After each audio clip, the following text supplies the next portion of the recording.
ప్రార్థించడానికి నాకు సమయం ఇచ్చిన దైవ సేవకులకు ప్రత్యేకమైన వందనాలు తెలియజేసుకుంటున్నాను. వీళ్ళరా మరి ఈ సమయము ఎక్కువ సమయం పెంచి ముందుకు నడిపించేది కాదు, కానీ మరి కుటుంబ సభ్యులు ఆశించి ఎదురు చూస్తూ ఉన్నటువంటి దైవజనులు ఇంకా రాలేదు కనుక ఈ వెయిటింగ్ జరుగుతుంది. మరి ఇక తర్వాత వాళ్ళు దగ్గరకు వచ్చారు, రావడంతోనే ఈ కార్యక్రమాన్ని త్వరగా ముగించుకోవటానికి సిద్ధపడదాం. ఒకసారి దేవుని వాక్యాన్ని గమనించినట్లయితే కీర్తనల గ్రంథము 139వ కీర్తన 139వ కీర్తన 13 నుండి కొన్ని మాటలు మనము చదువుకుందాం. నా అంతరింద్రియములను నీవే కలుగజేసితివి, నా తల్లి గర్భమందు నన్ను నిర్మించిన వాడవు నీవే. నీవు నన్ను కలుగజేసిన విధము చూడగా భయమును ఆశ్చర్యమును నాకు పుట్టుచున్నవి. అందును బట్టి నేను నీకు కృతజ్ఞతాస్తుతులు చెల్లించుచున్నాను. నీ కార్యములు ఆశ్చర్యకరములు, ఆ సంగతి నాకు బాగుగా తెలుసు. అలాగే 16వ వచనాన్ని చదువుకుందాం.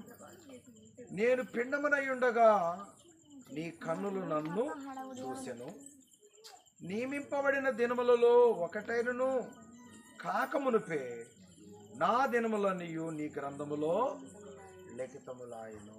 చాలా అద్భుతమైన దేవుని సందేశము ఈ వాక్య భాగములో ఉన్నది ప్రియులారా. ప్రత్యేకంగా దావీదు గారు తనను తాను జ్ఞాపకం చేసుకొని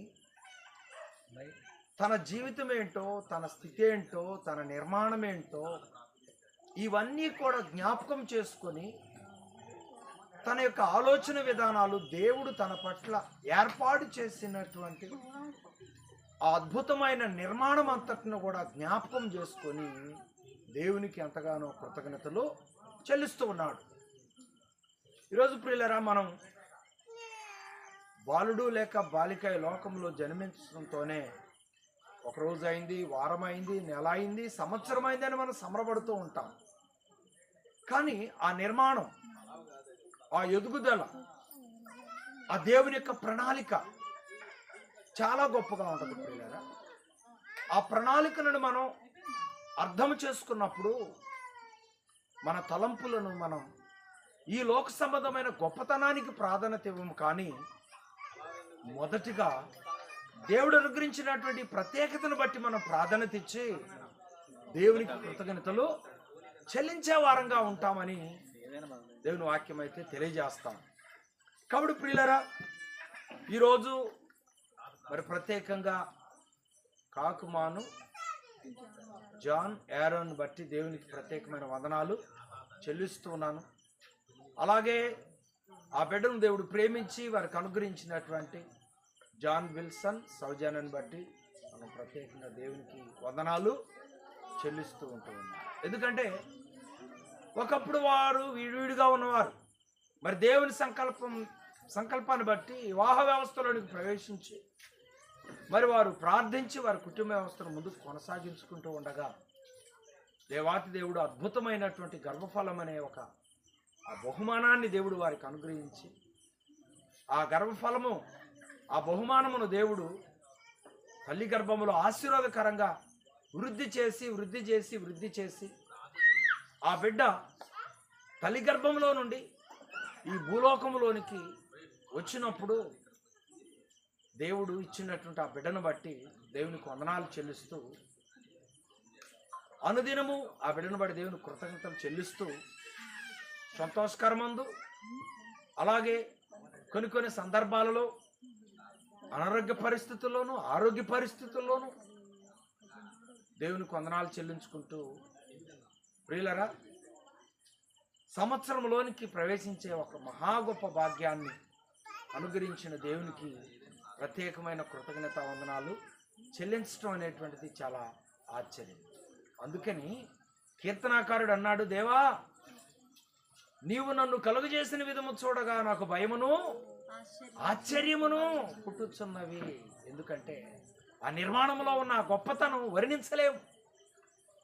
కాబట్టి ప్రియులారా, అంత గొప్ప భాగ్యాన్ని దేవుడు ఈ కుటుంబానికి అనుగ్రహించాడు, కుమారుడు అనేటువంటి ఒక విలువైన స్వాస్థ్యము ద్వారా. కాబట్టి ఆ స్వాస్థ్యమును బట్టి, ఆ కుమారుని బట్టి దేవునికి ప్రత్యేకమైన వందనాలు చెల్లించడం జరుగుతాం. కీర్తనల గ్రంథము 65వ కీర్తన 11వ వచనంలో ప్రభువారు అంటున్నారు కీర్తనాకారుడి ద్వారా, సంవత్సరమును దయాకిరీటము ధరింపజేసి. అలాగే ప్రియులారా, దేవుని యొక్క వాక్యాన్ని మనం జ్ఞాపకం చేసుకున్నట్లయితే, దేవుని సంకల్పాన్ని ఎరిగిన వారందరూ కూడా దేవునికి ప్రత్యేకమైన కృతజ్ఞతలు చెల్లిస్తారు. అందుకే సంవత్సరపు దయాకిరీటాన్ని ధరింపజేస్తున్నాడు టోనీకి. అందుని బట్టి ప్రత్యేకంగా ఏర్పాటు చేసుకొని దేవునికి వందనాలు చెల్లిస్తూ ఉన్నారు. ప్రత్యేకంగా ఇక్కడ బోర్డులు కూడా సిద్ధపరిచారు. రావటంతోనే ఏంటా ఇవన్నీ పరిశీలన చేస్తే ఫస్ట్ సంవత్సరానికి సంబంధించిన అక్షరాలను కూడా సిద్ధపరిచారు. మరి చక్కని ప్రయాస ఏర్పాటు చేసుకొని సంతోషాన్ని, ఆ కుమారుడి పట్ల దేవుడు చేసిన మేలులు, ఉపకారములను బట్టి మరి యొక్క సంతోషాన్ని కృతజ్ఞతగా వెల్లడి చేయటం అనేటువంటిది గొప్ప విషయం. అలాగే హబక్కు గ్రంథంలో కూడా 3వ అధ్యాయంలో దేవుడు తెలియజేస్తున్నాడు, దేవా, సంవత్సరంలో జరుగుతుండగా నీ కార్యములు నా పట్ల నూతన పరచుము. ఆ గొప్ప కార్యములు దేవాతి దేవుడు మరి సంవత్సరం అంతా ఆయన కార్యాలతో నింపాడు. మరి నెక్స్ట్ 2వ సంవత్సరంలోనికి టోనీ ప్రవేశించబోతున్నాడు. మరి దేవుని కార్యాలు తన పట్ల దేవుడు గొప్పగా సిద్ధపరిచి ఆ బిడ్డను ముందుకు నడిపించాలని దైవ సేవకునిగా ఆశిస్తున్నాను. యేసు ప్రభు ఎలాగైతే వయసు ఎందును, దేవుని జ్ఞానం ఎందును, అలాగే మరి ఒక ప్రత్యేకమైన ప్రణాళికతో ఎదిగినటువంటి ఆ విధానం. ప్రియులరా, మరి టోనీ కూడా ఎదగాలని, దేవుని ప్రణాళికలో వర్ధిల్లాలని మరి దైవ సేవకునిగా నేను ఆశపడుతున్నాను. యేసు వయసు ఎందును, జ్ఞానం ఎందును, దేవుడి దయందును మనుషుల దయందును వర్ధిల్లను అని దేవుడు ఇచ్చినటువంటి వాగ్దానం మరి టోనీ విషయంలో దేవుడు అనుగ్రహించాలని దేవుని పేరట నేను ఆశిస్తున్నాను.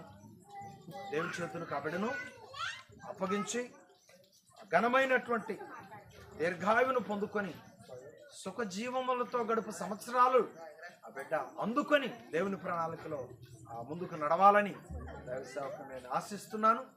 మంచిది, ఇక తడువు చేయకుండా మరి ఈ కార్యక్రమాన్ని ముందుకు నడిపించుకోవడం మంచిదని నేను తెలియజేస్తున్నాను. మరి ఆశించిన వారు వచ్చే వరకు ఈ కార్యక్రమాన్ని ఈ విధంగా కొనసాగించడానికి సహాయం చేసిన దేవునికే మహిమ కలుగును గాక. మరి ఈ మాటలు కూడా చెప్పేదానికి నాకు అవకాశం అయితే లేదు, కానీ సమయం దేవుడు అనుగ్రహించాడు. అందుని బట్టి దేవునికే మహిమ కలుగును గాక. మంచిది, మరి అవకాశం ఇచ్చిన దైవ సేవకులకు ప్రత్యేకమైన వందనాలు చెల్లిస్తూ ఉన్నాను. మరి ఇక టోనీని దేవుని చేతులకు అప్పగించి ప్రార్థించే సమయం, టోనీని బట్టి దేవుని కృతజ్ఞతా వందనాలు చెల్లించే సమయం. దేవుడు అనుగ్రహించినందుకు ప్రత్యేకంగా దేవునికి మహిమ కలుగును గాక.